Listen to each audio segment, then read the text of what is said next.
Yo, yo, yo, yo, yo. Y'all know what it is. Y'all know what it is. I ain't gonna sit here and do a lot of playing with you. This the Let's Get To It show.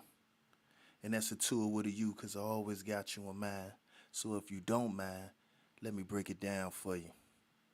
Because you ain't never heard nothing like this before. And at the end of the day, it's all for you. It's really all for you. And I am King Sam the Powerful, the biggest hater this side of Texas. I talk reckless. So if you want the truth, the whole truth, and nothing but the truth, so help me God. Matter of fact, y'all can't handle the truth. Court is in session. Yo, we got some good topics. Matter of fact, I'm just gonna deal with one topic. I was gonna get on it last week, but it was a lot. It was a lot. It was a lot of stuff still coming in, so I ain't wanna, I guess, jump into it without the follow up. And you know what? The internet world is undefeated. YouTube is undefeated, y'all. It's undefeated. And the reason I'm going to say it's undefeated because you had people getting to the bottom of this case. And what the case is, the high school track star that hit the other girl in the head when she was about to pass her, you know. Myself, I had my own personal opinions of it, but they kind of swayed back and forth because it was a lot of complexities involved. A lot. And I just want to take y'all through it, you know. You had the dynamics of the girl, you know, people out there trying to win public and sway public opinion. Then, you know, you had a lot of tears and people was kind of, you know, they ain't know what was going on. Next thing you know, the tape came out. Footage of the incident actually came out. So it was like, let's run through it. Let's run through it. First of all, I'm from Virginia, so you had a track star. You know, I think she's 18 years old, if not younger. She from the Portsmouth area. I think she goes to IC Norco. And she was running track. And the first thing I seen was a small clip, really inconclusive of the incident. And you had on our TV, it was Wavy TV 10. You know, they did a slight demonstration, an interview of her. And she was like, you know, my feet was tangled up and we was bumping. I got tripped, like I got hit a little bit, and it caused me to do like a weird movement. And being that I didn't see the incident in full, I kind of leaned towards what she was saying. She home team, and I was like, okay. And that's the strength of media and getting your story out there first and starting a narrative. When people don't got all the information, all they got is what you go by. Like all you say is all they got. That's all they got to go by. So it was like, I ain't know, but I ain't the type. You know, I try not to pass judgment too quick without getting all my facts gathered up. So, you know, the second thing, you know, they came out with another round of interviews. This time it was the family of the assailant and also the family of the alleged victim. So, you know, they was like, man, we tried to apologize and reach out to her, and we were blocked. So we couldn't do that. And the other family, you know, they really wasn't saying too much, I guess, on this side because they not from this area. So they may have been saying something, but we just couldn't. They not our local news. I think they from somewhere close to the Lynchburg area. I want to say Gates County or something like that. But you know, the family was like, man, we get served with this notice.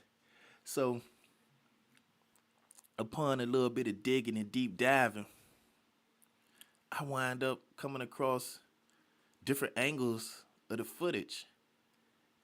And from what I seen, it was kind of shocking because, you know, based on what I heard in the initial reports, my mind was kind of swayed a little bit. You know, sometimes you see what you don't see based on what your mind already formulate. So, you know, I'm sitting there watching it.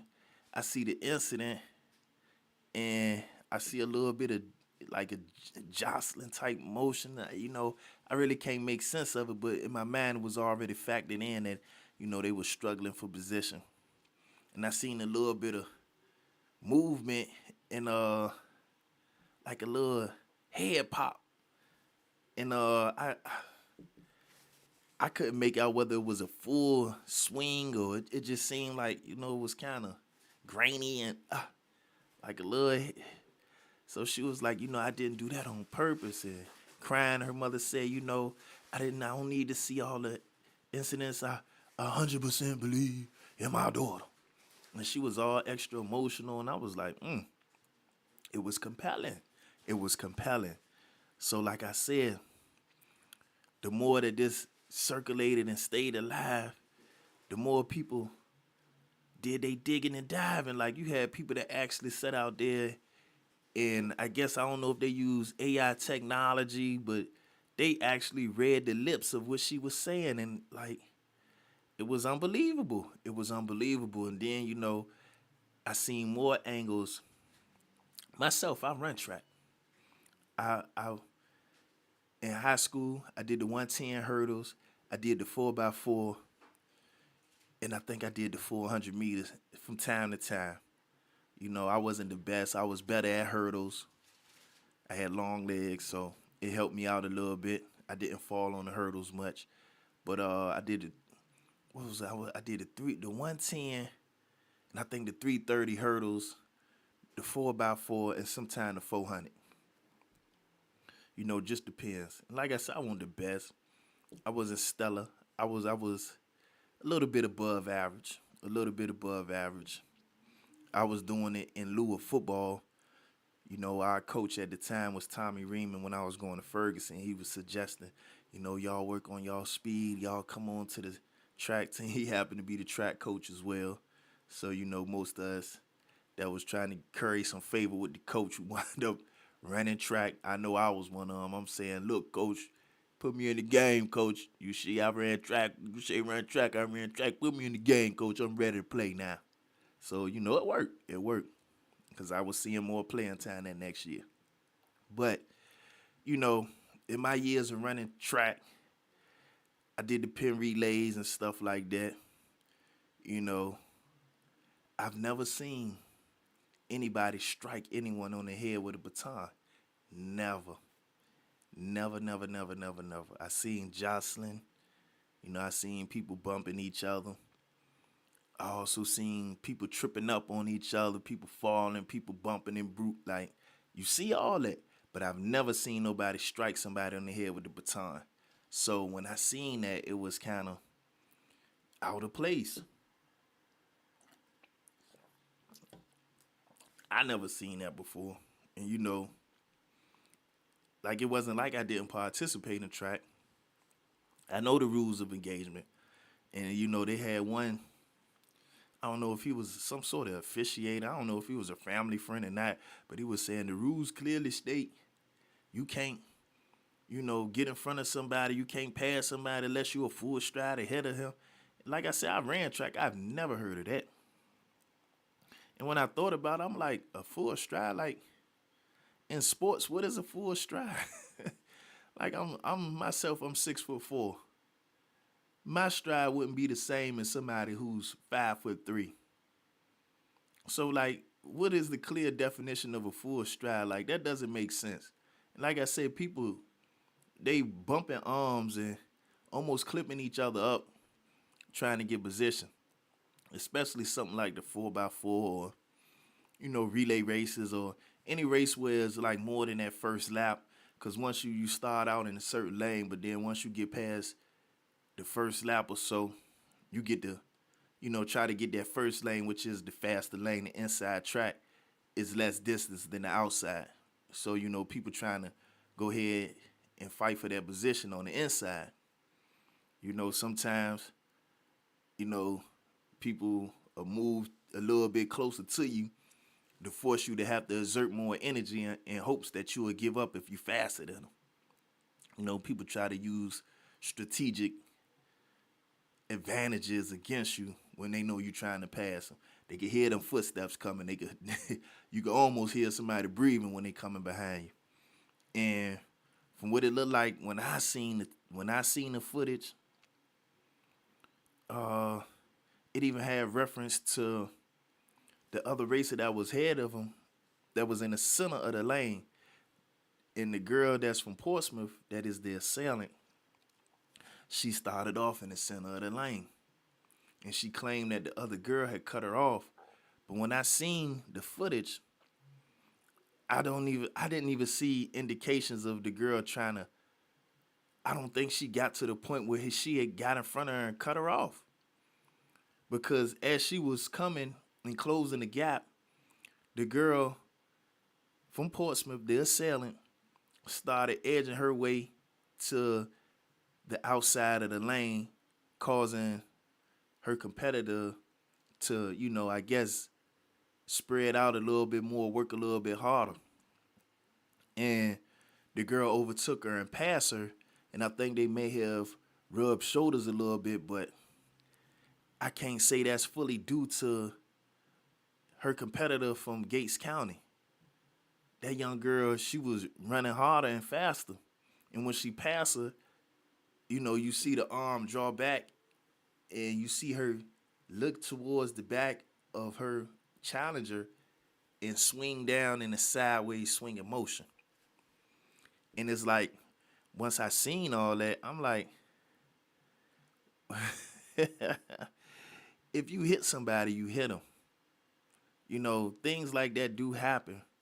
But at the same time, when you intentionally or inadvertently hit someone, and you're not boxing and wrestling and it's a non-contact sport, at what point do you say, or do you, at some point you should say, my bad, I messed up, my bad, even if it was inadvertent.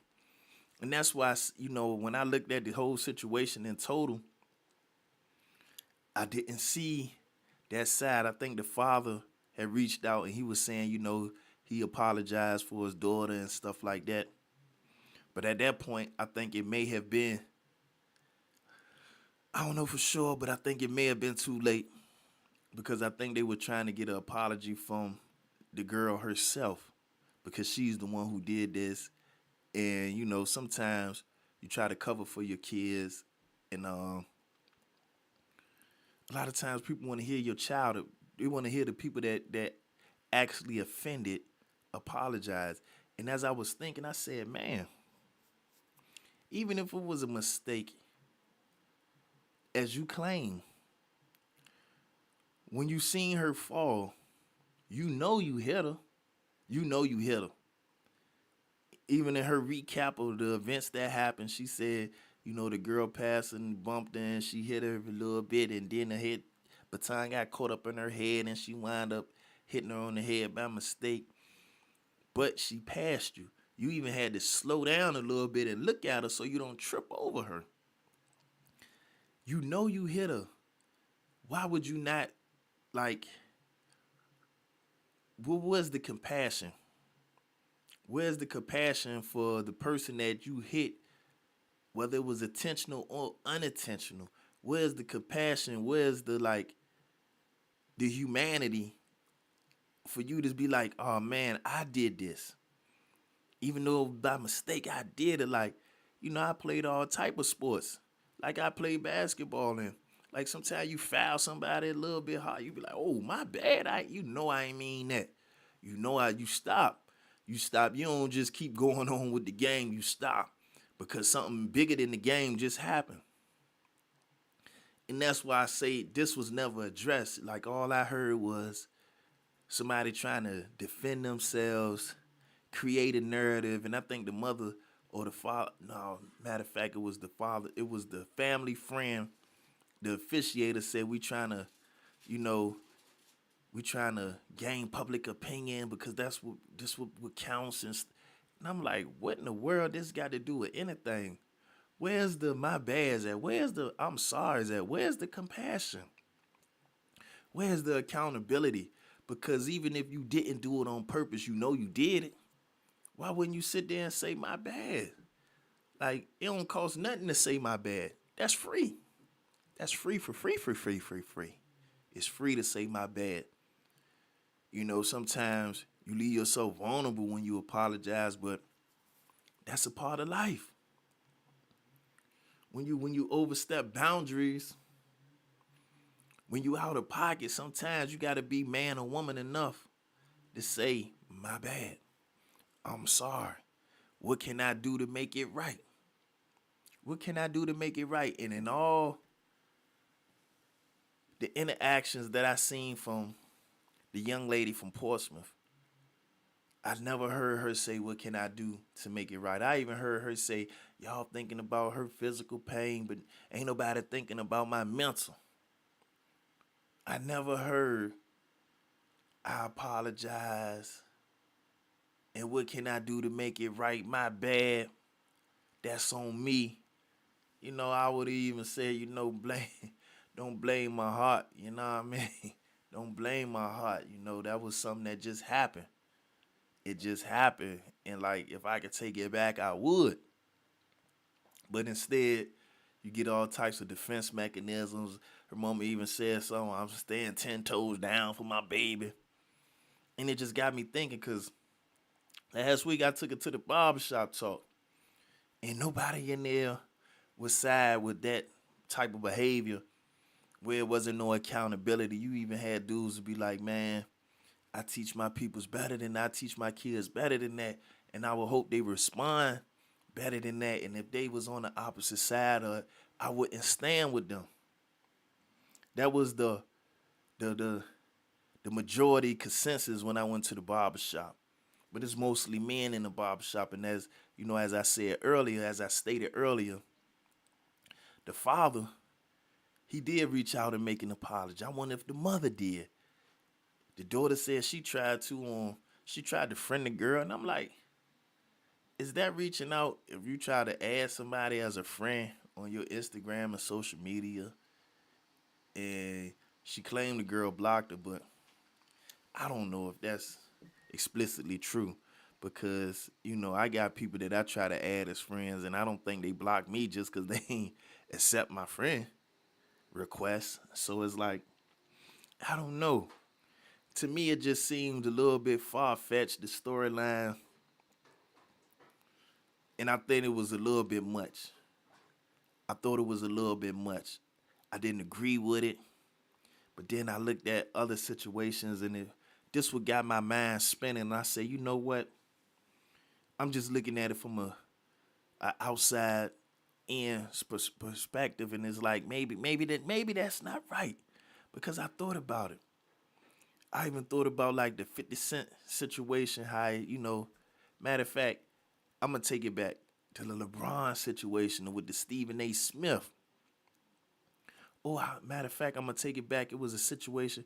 What was this at? I think it was in Texas.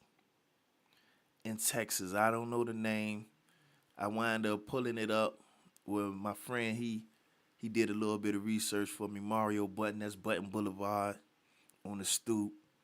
He got his own song thing, and like we kind of come together and talk about some of the little topics I would like to go over. So,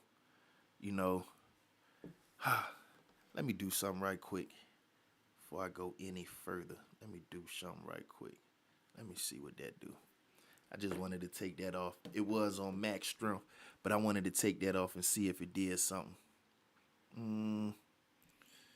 It's a little bit of light. I'm just checking on the light, y'all. Because it ain't. I think it looked good to me. Let me see some. Yeah, that's good. That's good. I was just checking the light, y'all. Got this new lighting effect going on in here. With the hue. Well, I ain't going to tell y'all nothing. I ain't going to tell you nothing. I ain't going to tell you. But I got the blinds pulled back, so there's a lot of sunlight. Right now, we got this, this beautiful weather in Virginia, man. If y'all don't know about it, y'all need to come out here and find out about it. But, yeah, let's take it back to that story out in Texas. This guy, he ran into like a restaurant and started robbing people. Very aggressive. I think he had a firearm on him. Very aggressive, very aggressive. And he had robbed, I think it was like 3 families in there.